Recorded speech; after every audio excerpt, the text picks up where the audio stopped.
Welcome, everybody. My name is Connie Guerrero. Welcome to We Vote program. I'm here with my co-host, Rudy. Hello, everyone. Gracias por estar aquí con nosotros. Mi nombre es Rudy Espinosa y feliz de estar acompañado de Connie Guerrero.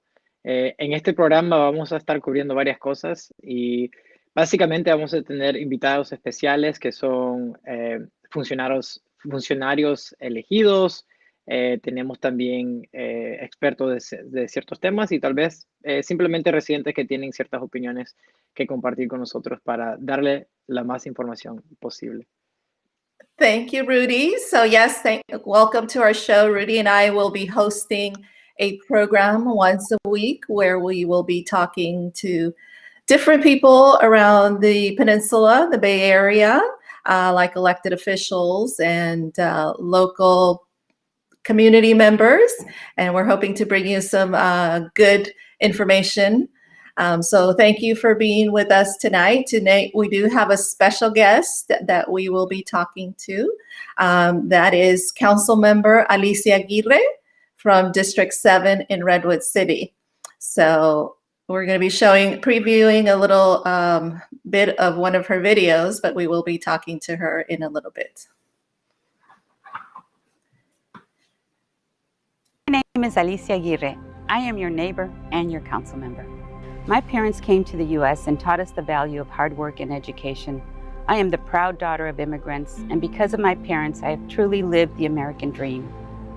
I've devoted my life to ensuring opportunities for others. As a professor working with our local youth, as an involved mother, my sons went to Little League, soccer, Pop Warner, and this all led me to public service starting in 1999 when I first served on the Redwood City School Board. I have been serving this community for over 30 years, and I know that it's the people that truly make this community special. Like small business owners, restaurateurs, community builders, our frontliners and servicemen and women, supporters of the arts and culture, hardworking citizens devoted to our shared home, young people and families, we must all come together.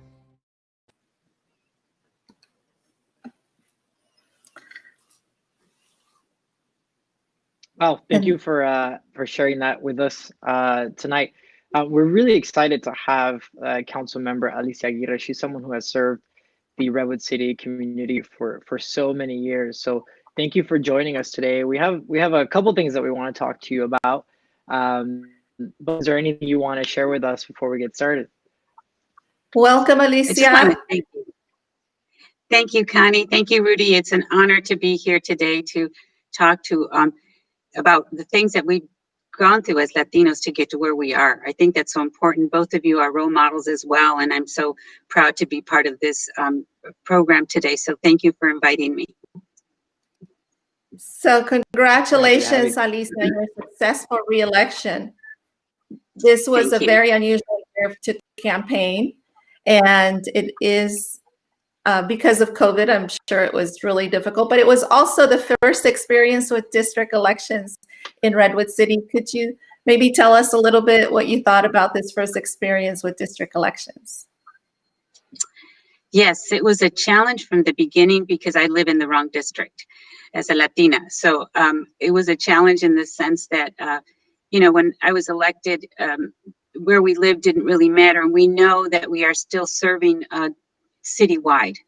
But the district that I represent has probably less Latinos than many of the other districts. So my message had to be strong of who I really am as a Latina. As you saw in the video, I'm proud of who I am, but also to make sure that the people in my district feel that I'm going to represent them, that their needs and their their concerns and why there's someone that's there to represent them as well. So that was a balance in my campaign, and the number of people that I had to reach, and also the amount that I had to raise was a lot less, because we also took, we had what we call spending limits and things like that. So it was very different, in the learning and in this virtual environment.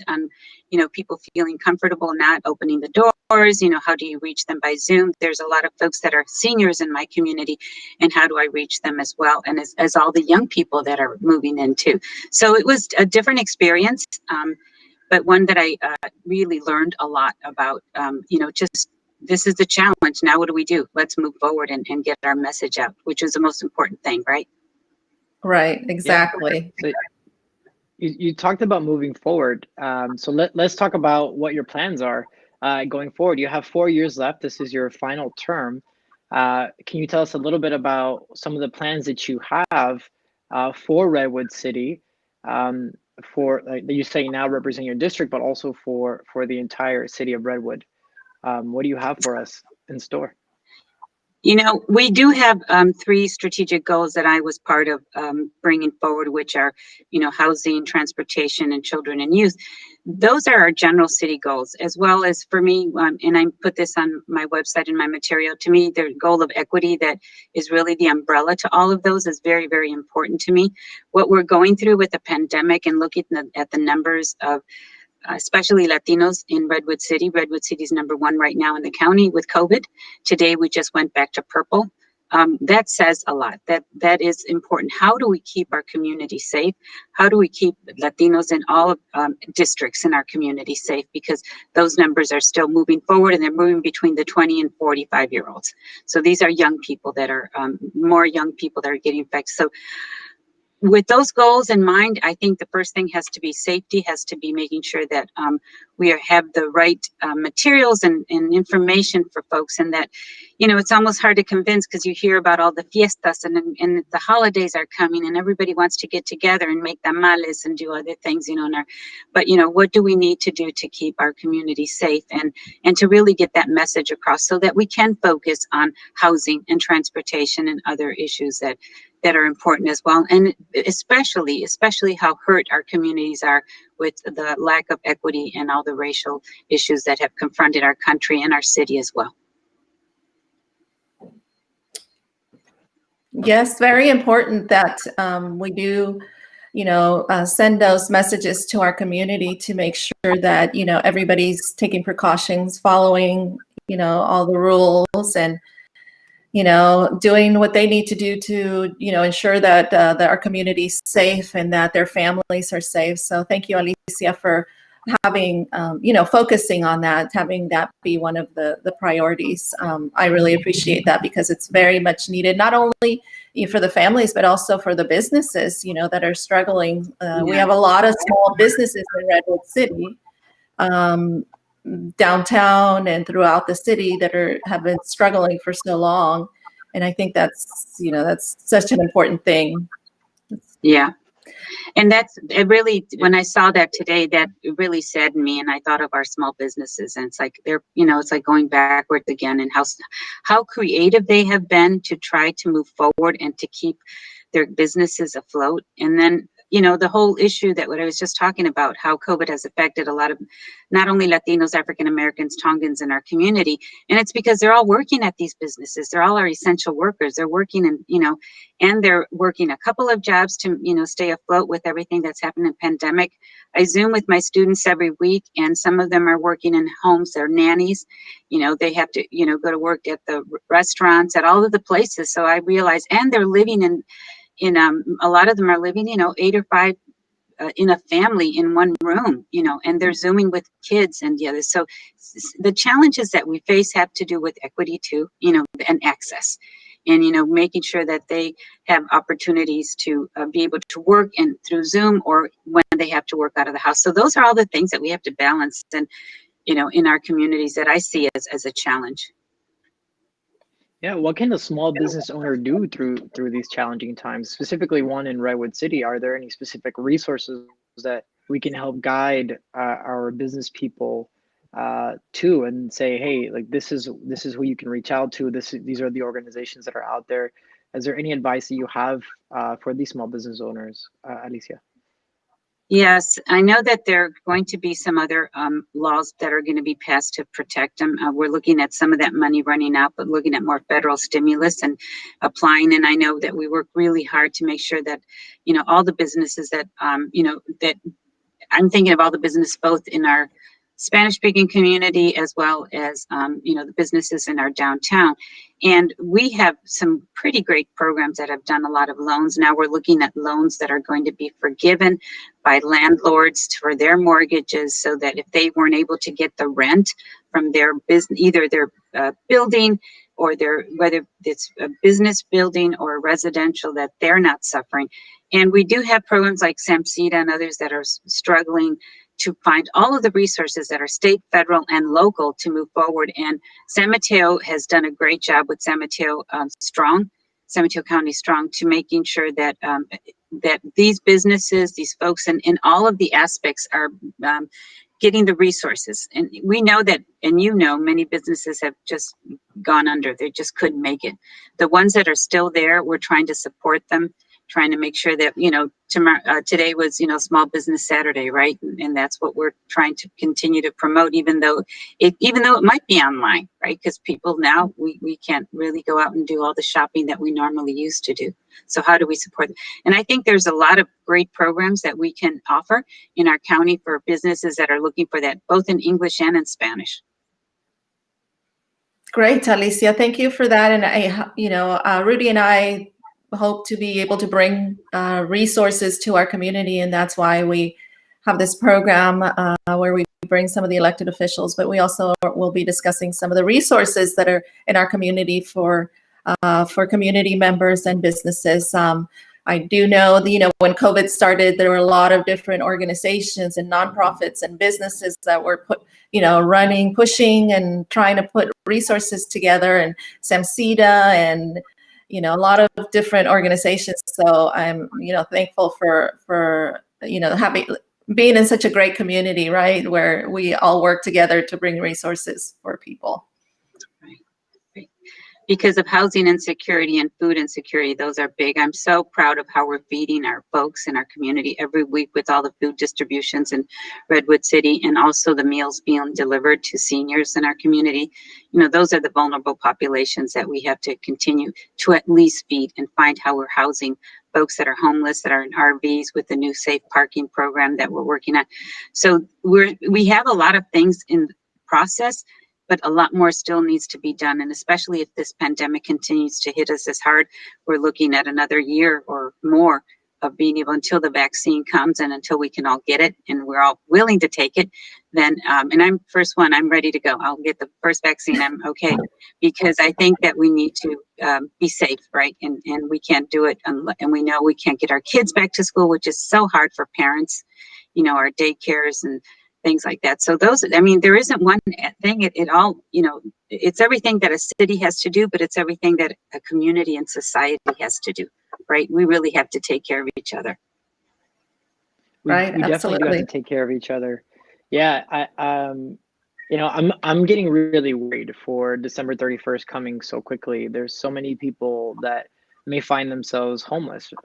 We have, an eviction moratorium that ends at the end of December, and people are really scared. What do? I haven't been able to pay rent. I lost my job, or I lost my business, and people are scared. I recently read that the state, and specifically San Mateo County, was receiving funds to buy properties like hotels, to convert them into spaces for folks that are either facing homelessness or are already homeless, for them to secure some kind of housing, even if temporary, so they're not put out in the street in the middle of winter, right? I'm just scared because the Latino community is the one in front, right? We're the ones serving the food. We're the ones attending people. We're the ones taking care of our older folks. We're the ones that are really at risk. And not only that, we're 4 times more likely to die from COVID-19. So our community is facing everything against them right now with this pandemic. This pandemic did such a good job of highlighting, I mean, all the social injustice that our community faces. And not even to mention those that are not even formal employees. We're talking about our farm workers, right, in San Mateo County. A lot of them don't have access to PPE, don't have access to hand sanitizer. They're not getting all the information about not living together in close quarters. And when they face, home insecurity, when they face job insecurity, the issues are far worse. They can't just, stop working, right? They have families to feed. So they're scared. I mean, can we talk about that? Can we talk about, these people that are facing homelessness and talk about our community and how we have all these issues that are very specific, very particular to our community? Right. And something that you said struck me. It's like, they don't have the information, a lot of them, about quarantine and so on. As we're going back to shelter in place, they don't have a place to go. That's why these hotels are going to be very important. If they need to be quarantined and they're living with 8 people in one house or in an apartment, where do they go to be quarantined? And I think it's not just, and it's there to prevent homelessness too. It's not just to house the homeless, but to prevent for those folks that are on the verge and that need to be in a place that is secure and is safe, so that they don't infect the rest of their family. Because we've heard of, I have cousins, I think it was a family of 42 that were all infected in the Central Valley, because they were all at one event, Wow. And so when you think about that it just starts with one person, right? And so, yes, the people are worried and they are afraid. And there are foundations and organizations that have stepped forward, Chan Zuckerberg, others. And what I love about San Mateo County, and I've seen this throughout the state, but not like San Mateo County, is you have the private-public partnerships, right? The cities are putting in money, the counties are putting in money, private businesses, our developers are putting in money, and foundations are stepping up. Like our Redwood City Education Foundation in Redwood City has done a tremendous job of supporting us as well. So that's why I say it can't just be the feds or the states. It has to be us. It's our community. It's our businesses. We have to take care of each other. And I know that people that own business say, I have 90 workers. I don't want to lose them. They've been with me. This is important. How do I keep them here? Right. And a lot of those workers are, from minorities and within our communities. Right. Yeah. Yeah, absolutely. Well, thank you, Alicia, for being with us today. And again, congratulations on your reelection. I'm so happy that everything went well. You were reelected to another term for 4 years. Is there anything that any last message that you'd like to give to our audience about, anything, whether it's COVID or anything you'd like to say? Thank you. Well, thank you for that. I'm honored to have been reelected to my last term and work really, really hard. I look forward to it. I have so much more to give, so I'm glad I got this opportunity. But I'm looking forward to the diversity that we have on our council. I'm just so excited to work with so many new folks that are coming in, others, and we're going to have a very interesting council now. And I'm not going to be the only Latina anymore, and I'm excited to be able to say that, and it's been sad that I've been that for so long. So I'm excited to have throughout the county a lot of elections that are more representative. So I'm looking forward to that. But my last message is stay safe. If something doesn't feel right, don't do it. Stay safe in this time. I know it's a family time, but let's Zoom with our friends and with our families as much as possible. Cuídense mucho.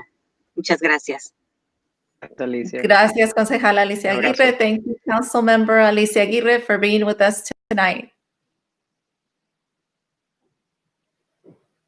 Wow. La verdad que increíble tener una concejal como Alicia Aguirre, ¿no? Después de tanto tiempo que ha servido a la comunidad latina en Redwood City, que podemos, la verdad, contar con la experiencia de ella en el Consejo Municipal. Sí, es eso precisamente, Rudy.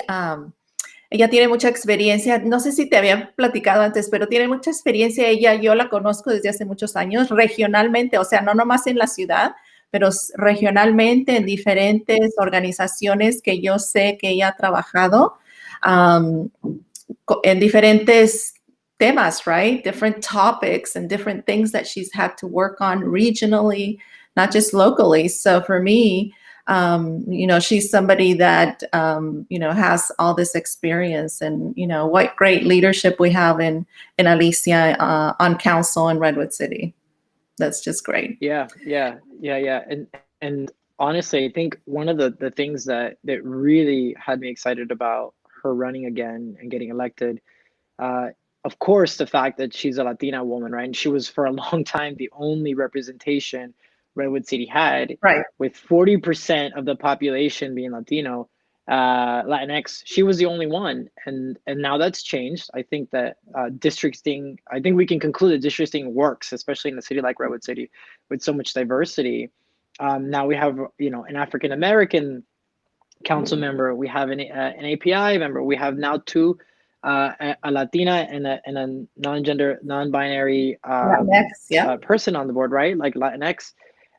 So I think that it comes to prove that works. And now, you know, I always like to say, you're not at the table, you're on the menu. And now that's going to change, because now the Redwood City Council has 4 votes that are people with the experience of people of color, right? That life experience that's different. And she talked about transportation and housing. And I want us to discuss, kind of you and me, like, let's talk about housing, because you have a lot of experience on the subject. You lived in Redwood City for so long.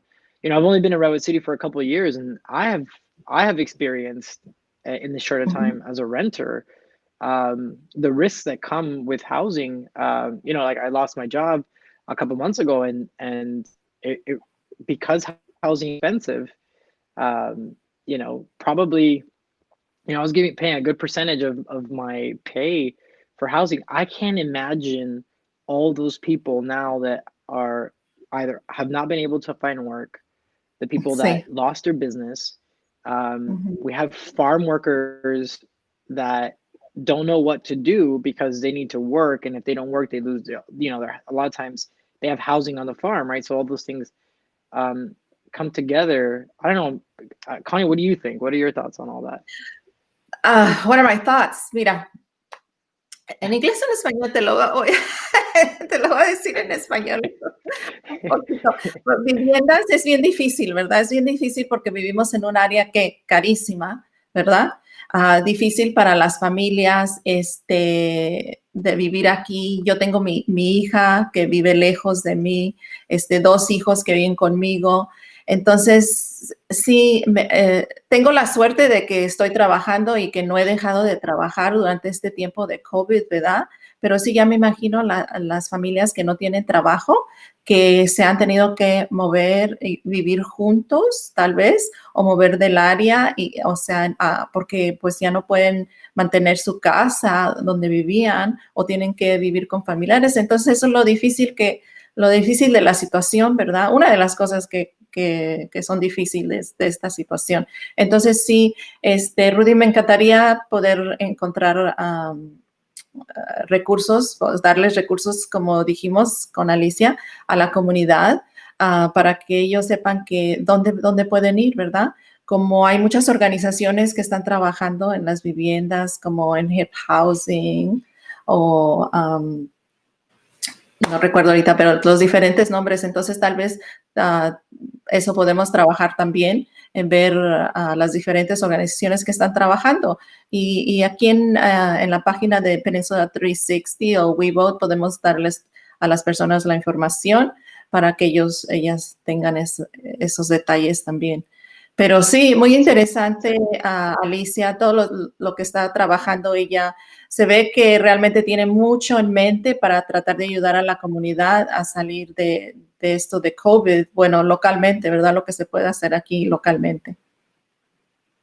Sí, yo creo que vamos a ver una Alicia renovada, ¿no? Porque ya no tiene que o sea, ya no le va a deber nada a nadie, es su último No. mandato, ¿no? Entonces, creo que sí podemos ver cosas drásticas para lo bueno, ¿no? Para que apoye a la comunidad latina, apoya a esas personas o esas familias desafortunadas, ¿no? Que tal vez no tienen el montón de dinero para poder comprar una casa, pero sí, el Sí, tema de la vivienda es un tema muy complicado y creo que vamos a ver a una Alicia, la verdad, empoderada para tomar decisiones que tal vez no eran tan fáciles tomar anteriormente.